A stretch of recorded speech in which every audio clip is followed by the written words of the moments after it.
Hello दोस्त, केहन छहो? बढ़िए होबो। जय श्री कृष्णा, राधे राधे। ई जे छै अपने सबके देखा रहल छियै इस्पापोल के मेला।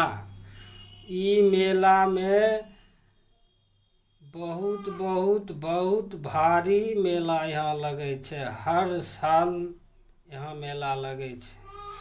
ई मेला में आहो। ई बेगूसराय में स्थित छै। नीमा चंदपुरा इस्पापुल, वहाँ आओ। यहाँ मेला में शामिल हो जाओ।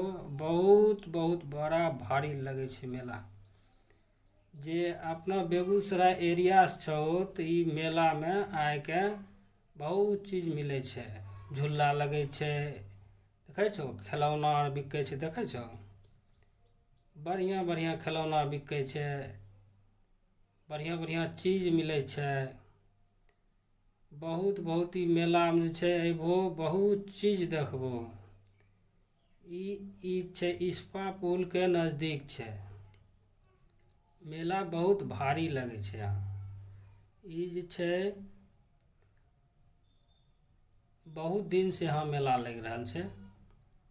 अपने सब गोटा अयबै ई मेला में जे छै देखबै। यहाँ नाच के भी प्रोग्राम होइ छै, देखे छो। मिठाई के दुकान छै, बहुत मिठाई के दुकान छै। ई हाट पर जे छै, ई हाटे में जे छै कृष्ण जन्माष्टमी के मेला लगे छै। यहाँ बहुत चीज छै, झूला भी लगल छै। यहाँ अयबो, अगर बेगूसराय के अगल बगल से छहो तो ई मेला में आहो।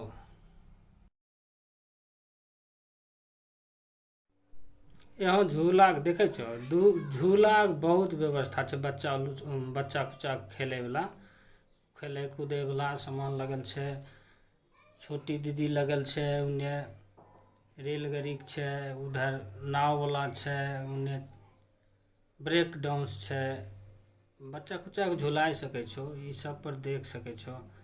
मेला में बहुत आनंद ले सकै छो। आहो। ई बेगूसराय में नीमा चंदपुरा में स्थित छै।